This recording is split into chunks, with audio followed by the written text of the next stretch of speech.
오늘도 여러분들과 함께 살펴볼 하나님의 말씀 또 그 공부할 내용은 바로 성화에 대한 부분입니다.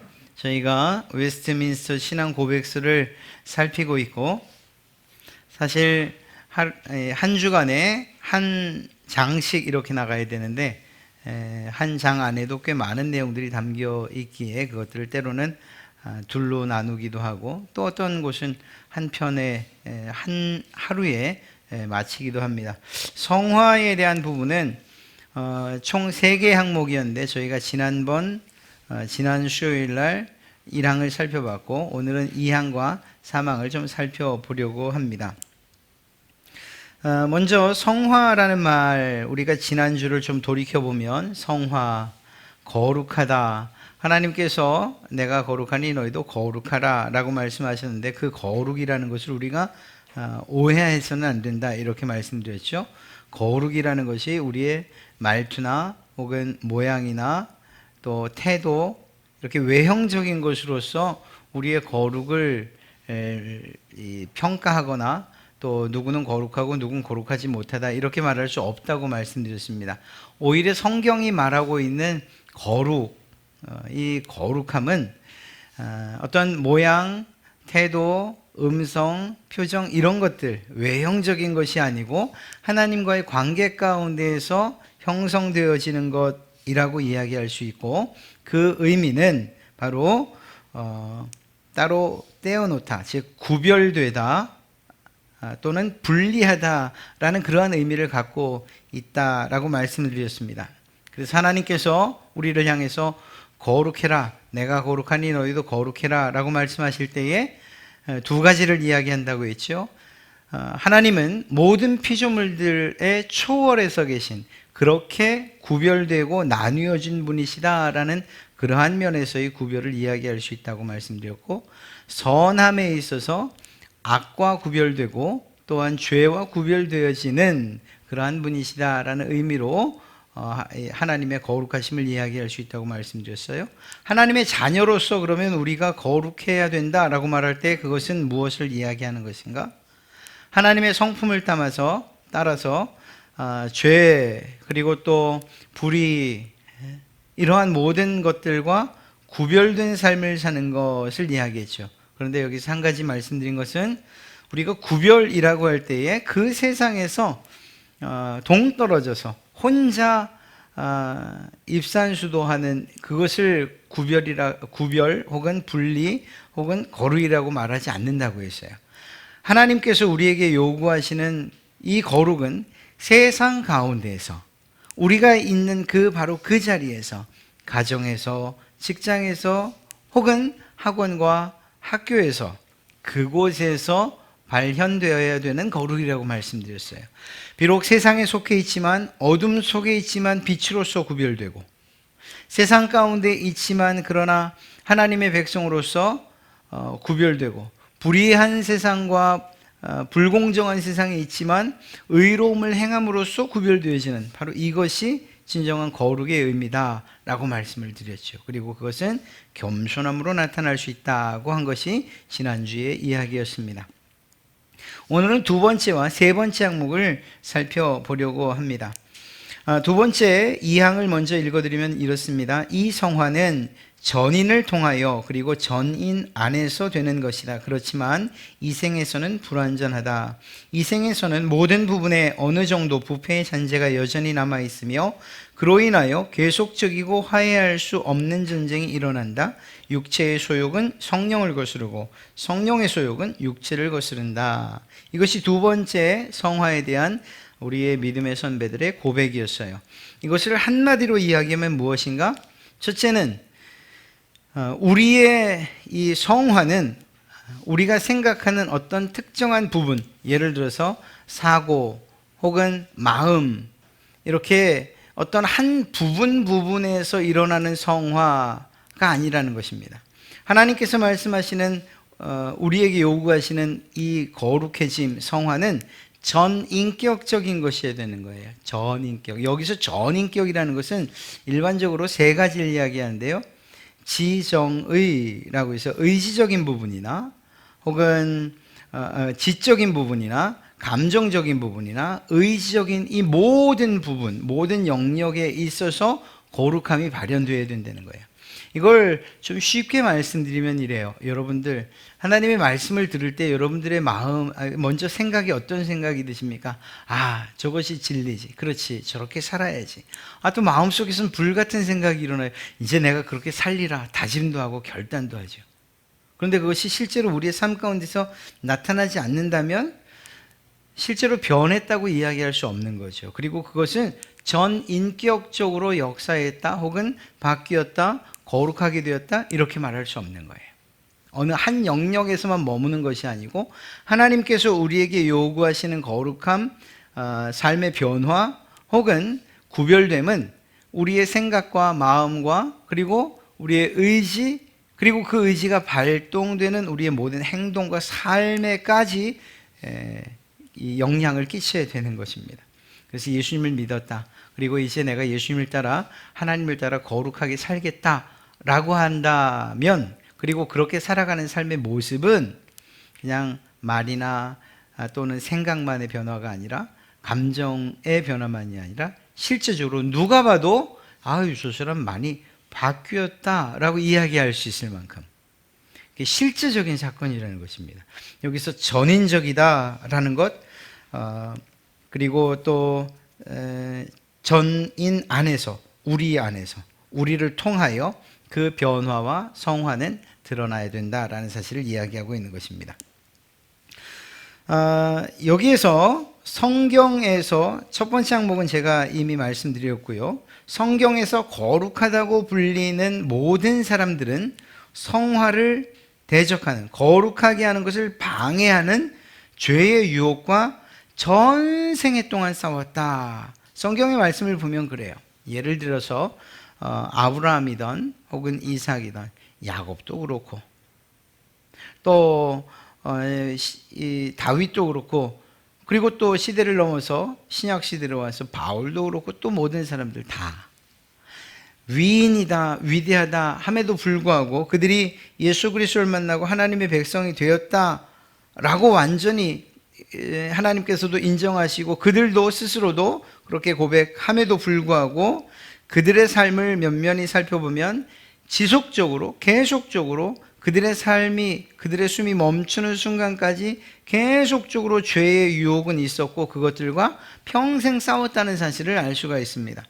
굳이 그 성경의 인물들을 이야기하지 않아도 여러분들과 저도 이제 하나님의 뜻대로 하나님의 백성으로 살아야지라고 하는 우리들도 이러한 동일한 상황과 처지에 놓이게 되는 것을 알 수 있습니다.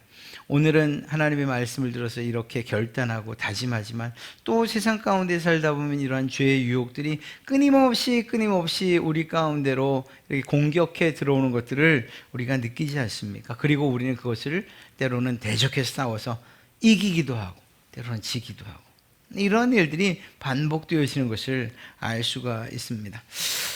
그리스도인인 우리가 싸워야 하는 이유, 죄와 혹은 악과 그리고 세상과 사탄과 싸워야 되는 이유는 무엇인가? 옛 본성적 요소, 즉 우리 안에 죄와 그로 인한 부패의 잔재가 여전히 남아있기 때문이라는 것이죠. 이것은 우리가 지난번에 하나님께서 우리를 의롭다고 하실 때 실제 우리의 모습은 어떤 모습이냐를 살피면서 잘 이야기 드렸어요. 하나님께서 여러분을 의롭다고 하실 때에 하나님께서 보시는 것은 무엇입니까? 바로 예수 그리스도께서 십자가에서 흘리신 보혈을 보신다 말씀드렸죠. 그래서 그 보혈의 피, 그래서 도말이라는 단어도 말씀드렸어요. 피로 덮여 있는, 그래서 예수 그리스도의 피를 보시고 우리를 의롭다고 해 주시는 것이에요. 그러나 그 피 안에 있는 우리의 모습은 여전히 이러한 죄의 모습과 그리고 또 죄의 유혹들과 죄로 인한 여전한 부패가 우리 가운데 있다는 것을 우리 인정해야 돼요.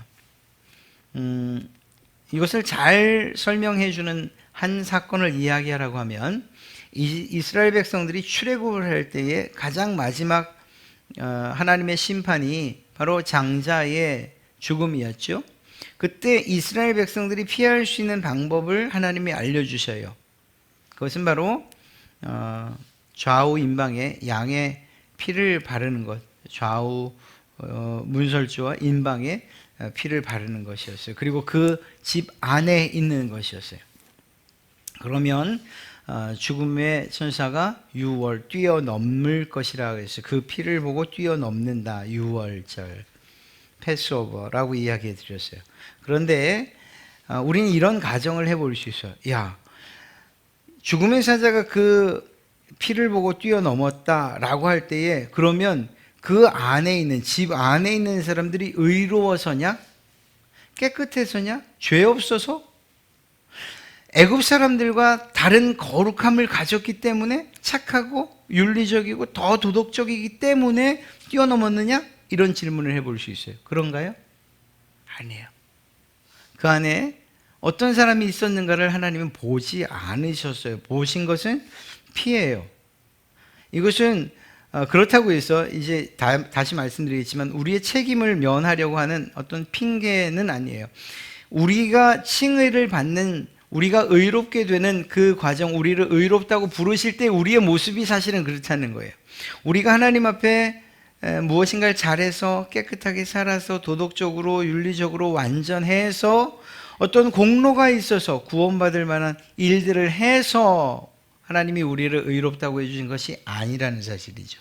우리는 그저 예수 그리스도 그분께서 나를 대신해서, 우리를 대신해서 율법을 완성하시고 십자가에서 희생으로 구원을 완성하셨기 때문에, 그리고 그 사실 우리가 믿는다고 고백하는 것, 이 믿음의 고백 때문에 우리를 의롭다고 해주신 것이죠. 본성적으로 우리의 삶에 변화가 있느냐 하는 거예요. 실제로는 없는 거예요. 실제로는 없는 겁니다. 하나님께서 우리의 변화를 보시고서 우리를 구원하신 것이 아니고 예수 그리스도를 믿는 믿음을 보고, 그러면 변화, 즉 우리의 행함의 문제는 어떻게 되느냐? 그러면 행하지 않고도, 변화되지 않고도 깨끗하게 혹은 윤리적으로 도덕적으로 살지 않아도 된다는 말이냐? 그건 아니에요. 이것은 하나님의 백성으로서, 하나님의 자녀로서의 책임과 의무의 문제예요. 구원받는 조건은 아니나 구원받은 사람에게서 마땅히 나타나야 하는 책임과 의무이고, 나무로 비유한다면 열매인 거예요. 그래서 우리 정말 바른 그리스도인들은 예수 믿고 구원받았으면 됐지라는 말을 할 수 없어요. 예수 믿고 구원받았기 때문에 그 구원에 합당한 삶을 살아야 됩니다 라고까지 이야기하게 되는 거예요. 내가 구원받았는데 누가 뭐라 그럴 거야 라고 이야기하잖아요. 그렇게 말할 수가 없어요. 그런 점에서 오늘 칭의, 즉 하나님 안에서 의로움을 받았다 하더라도 우리 안에 여전한 죄의 이 속성이 있고 부패가 있다는 사실을 인정하고 그 부패와 성령님의 바른 생각이 계속적으로 싸운다는 사실을 우리가 인정해야 되는 거예요. 그것이 실제이기 때문입니다. 우리 안에 있는 이러한 악한 죄의 성향은 우리가 죽을 때까지 계속되어져요. 이건 우리가 실제로 느끼는 것 아닙니까? 이제 내가 예수 믿고 구원받았습니다 라고 말하는, 그렇게 고백하시고 저도 그렇게 고백한 우리들의 삶의 모습을 한번 생각해 보면, 때때로 수시로 우리가 마음을 놓고 때로는 우리의 욕심을 좀 챙기려고 하면 나도 모르게 죄된 생각들과 악한 생각들이 우리를 유혹하고 있지 않습니까? 때로는 그 유혹에 넘어가지 않습니까?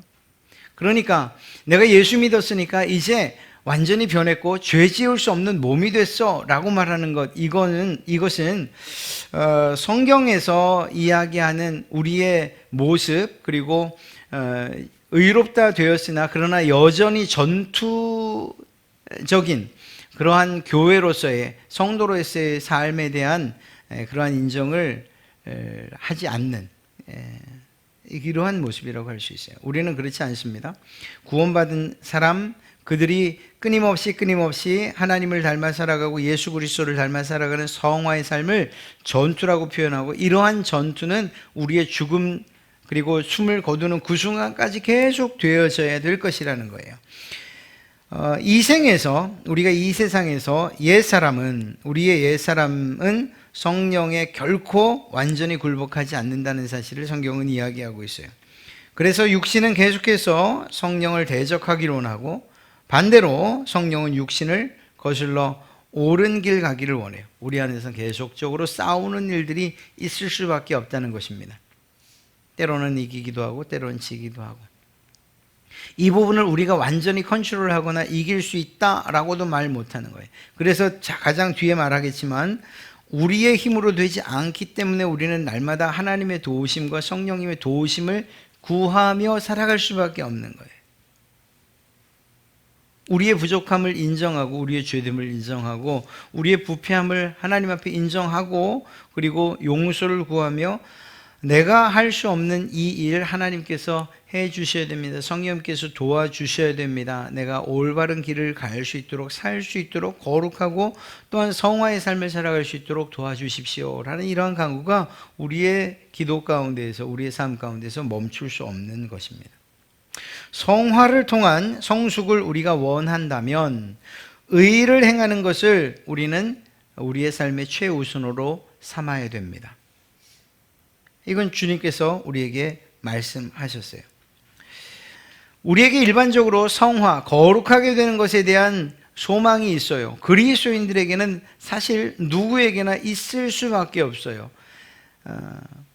하나님께서 그렇게 명령하셨기 때문이고 또한 우리가 그렇게 살아야 되는 것이라고 우리 스스로 우리의 책임과 의무를 알기 때문이에요. 그리스도인 그리고 성도라고 거룩한 사람이라고 불리는 우리들, 성민이라고 거룩한 백성이라고 불리는 우리들이 살아가야 하는 삶의 방식이 바로 거룩이다. 그리고 성결한 삶이고 그리고 정결한 삶이다라는 사실을 우리는 알고 있어요. 또 그것을 갈망해요.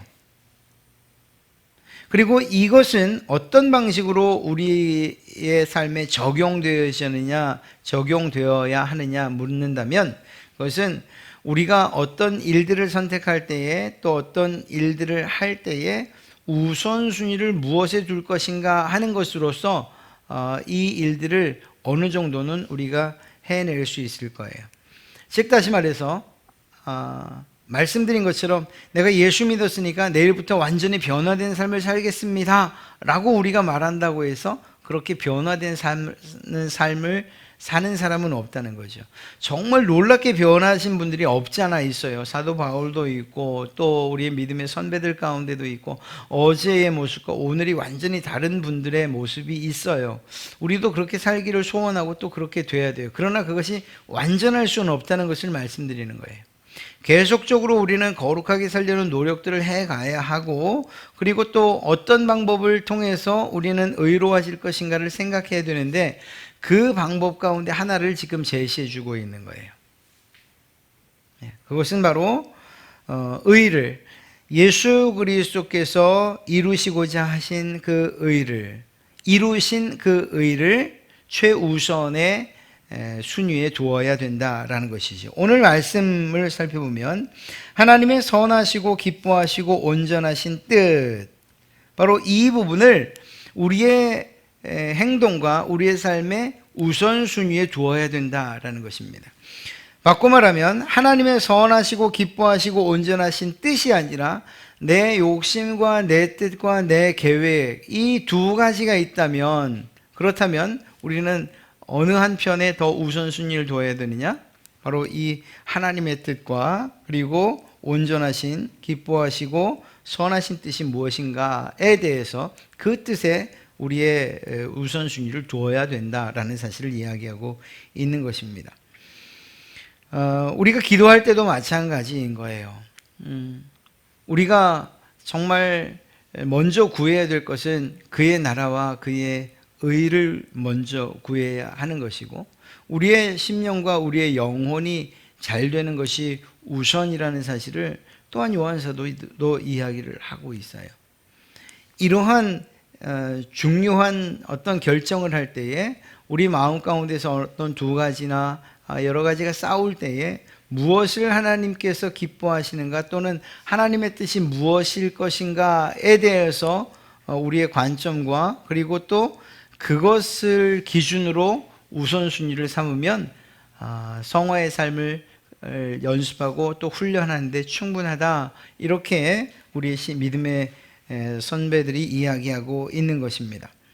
경건에 대한 갈망, 또 그러나 그것과 반대로 우리의 몸의 소욕을 또 욕심을 채우려고 하는 이러한 갈망들이 있을 수 있다. 그러나 그 가운데서 우리가 무엇을 먼저 해야 되는가를 잘 선택할 수 있어야 된다라는 것이죠. 의를 최우선으로 삼으려는 소원과 다투는 많은 다른 갈망들이 우리 안엔 여전히 존재하기 때문이에요. 그러나 그 가운데에서 무엇이 정말 하나님이 기뻐하시고 선하게 여기시는 그러한 뜻인가 하는 것들을 분별하고 또 그것들을 선택하는 일들을 하나씩 하나씩 연습해 가야 된다라는 것이죠. 이것은 그렇게 어려운 일은 아닐 거예요.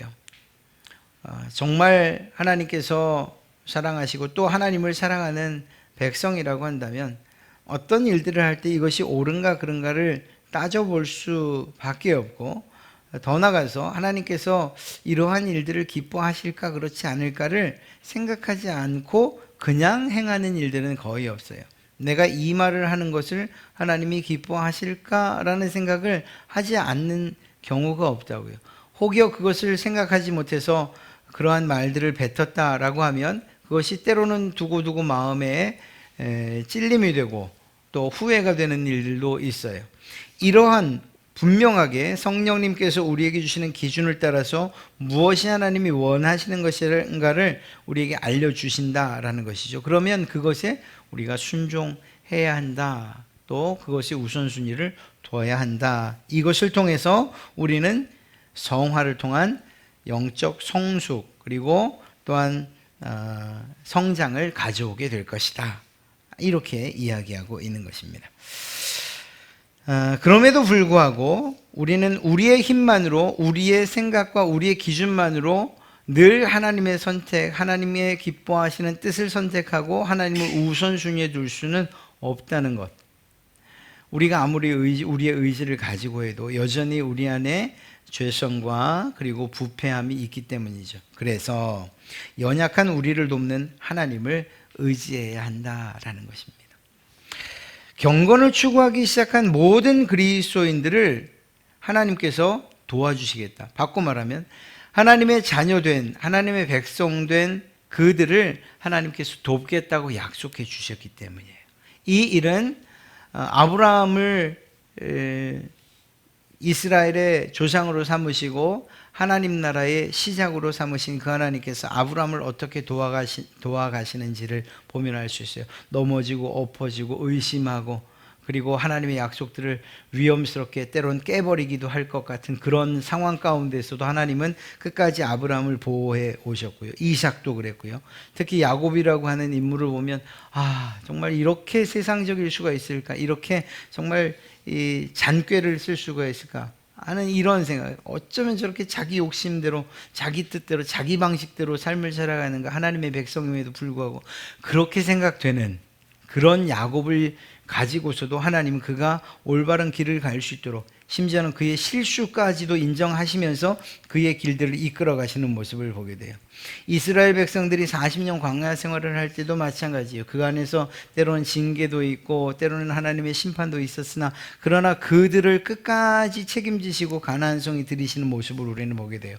마찬가지로 우리가 때로는 넘어지고 때로는 실패하고 때로는 우리 스스로 정말 나는 어쩔 수가 없다고 가슴을 치면서 그렇게 통탄하는 일이 있다 할지라도 하나님께서 하나님의 백성으로 우리를 삼으신 이상, 여러분을 하나님의 자녀로 삼으신 이상 그 시간부터 하나님 나라에 이르기까지 때로는 여러분들의 실수도 죄도 다 선하게 사용하시면서 하나님의 나라까지 이끌고 가시고 또한 그 길에서 여러분들을 도우실 것이라는 것을 성경이 하나님의 말씀이 약속하고 계시다는 것입니다. 그래서 우리는 정말 낙심할 만한 상황 가운데에서도 낙심할 수 없는 일인 것이죠.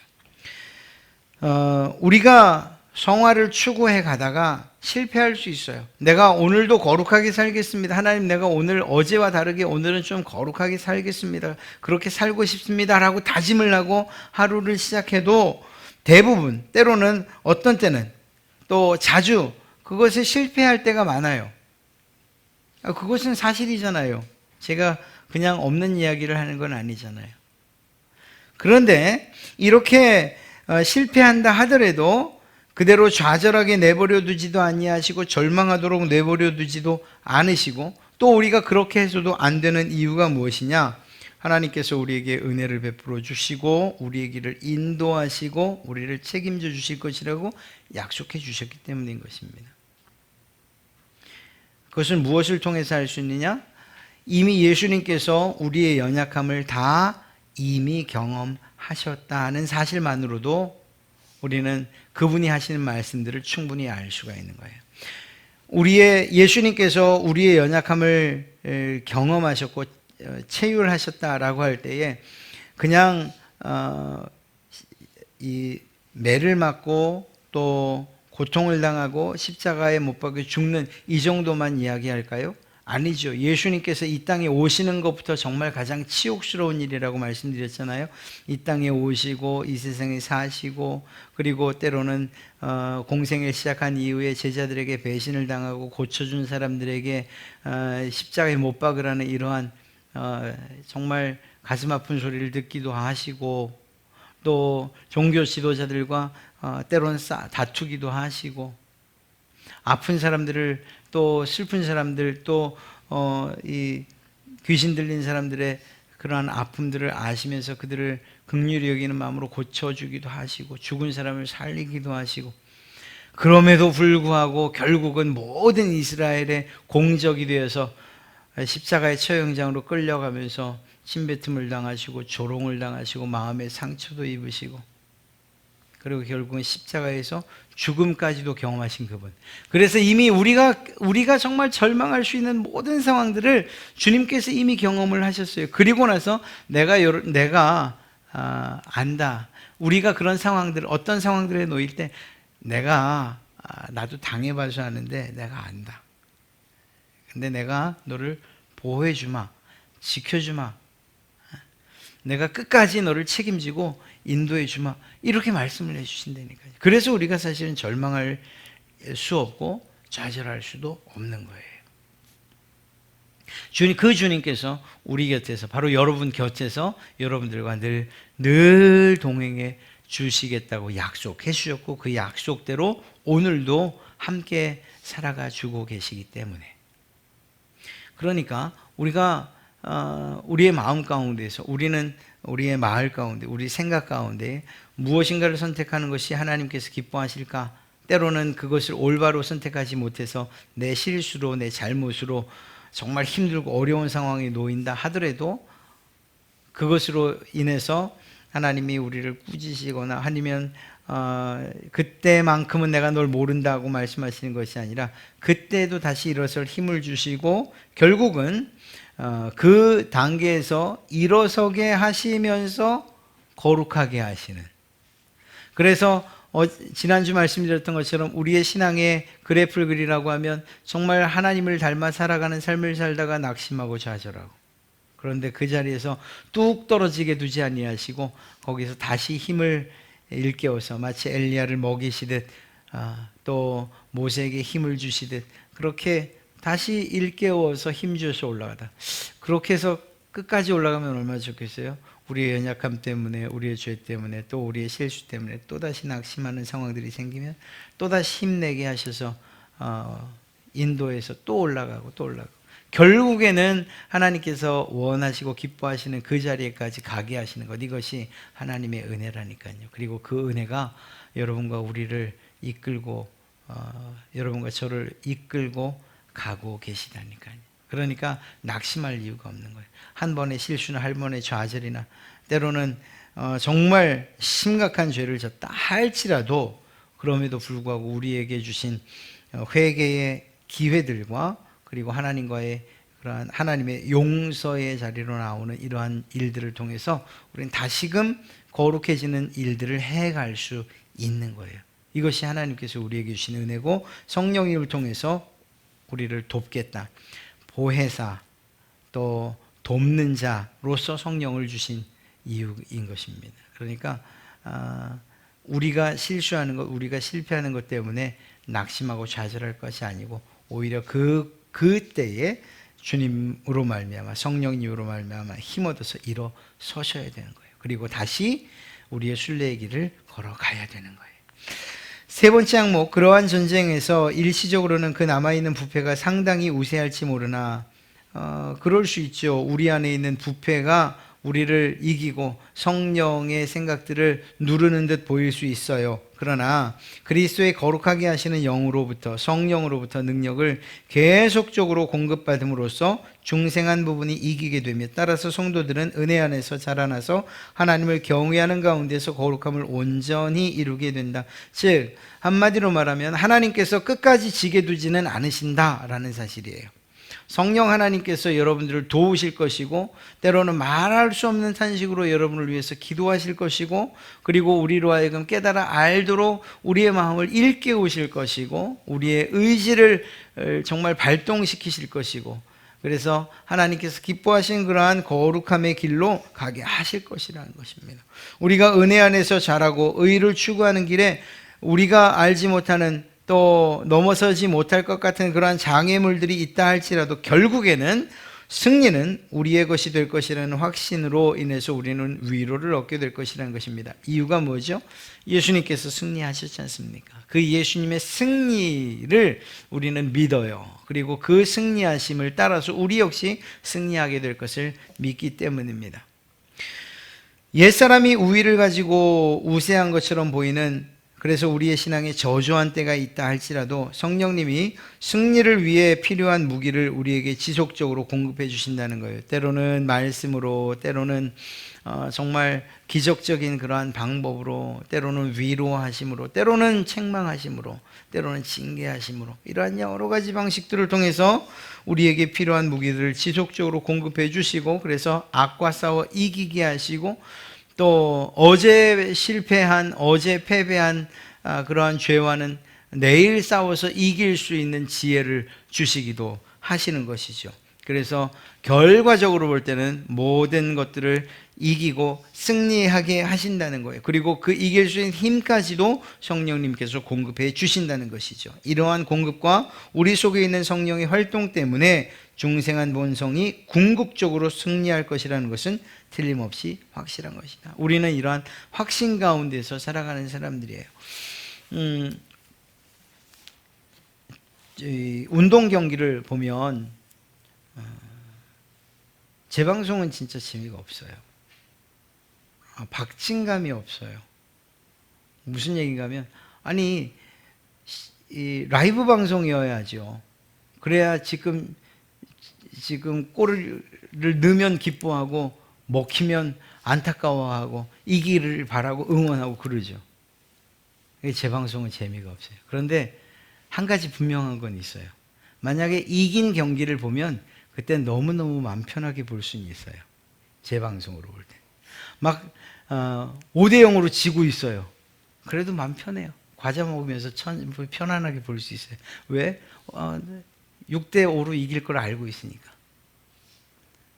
승부가 난 것에 대해서는 그렇다고요. 여러분, 제가 과한 비유인지는 모르겠지만 예수 그리스도의 승리를 이렇듯 기쁨으로 즐기면서 마치 재방송을 보는 것처럼 그렇게 즐기실 수 없으시겠습니까?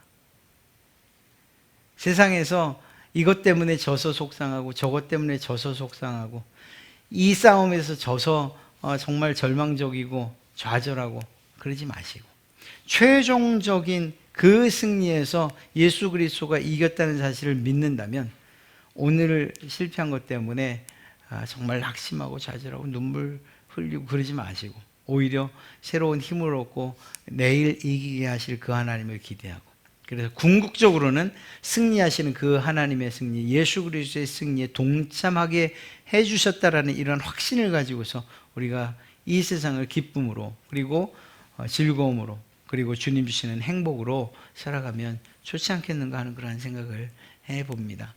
참 힘들고 어려운 세상이죠. 돌아가는 소식들도 그렇고 처한 환경들도 저희가 1, 2년 사이에 만난 이 코로나라고 하는 정말 생각도 안 했던 이러한 큰 세계적인 문제들, 마음이 그냥 낙심될 수 있고 위축될 수 있지만, 그러나 그것 역시 제가 여러분들에게 좀 이게 좋은 비유인지 모르지만 그래도 늘 말씀드리는 게, 그리스도인에게 최악은 사실 최상의 것을 얻는 건 아니에요. 세상 사람들은 최악, 그 죽음의 문턱에 설 때 막 그냥 어쩔 줄 몰라 하지만, 그러나 우리 그리스도인들에게 있어서 죽음이라고 하는 최악은 완전히 새로운 시대를 여는 시작 아닙니까? 새로운 소망의 문으로 들어가는 것 아닙니까? 그러니까 최종적으로 우리를 승리로 이끄실 그 하나님을 믿고 신뢰하고 그렇게 이 세상 당당하게 그리고 어깨 펴고 기쁨으로 살아가야 하는 것, 그것이 우리 그리스도인들의 삶이 아닌가 그렇게 생각을 합니다. 거룩하게 살아가는 것 잊지 마십시오. 하나님께서 우리에게 요구하시는 바이고, 우리는 그 하나님의 의를 드러내면서 그 선하심을 드러내면서 그렇게 살아가야 돼요. 그것을 하나님께서 기뻐하시기 때문입니다.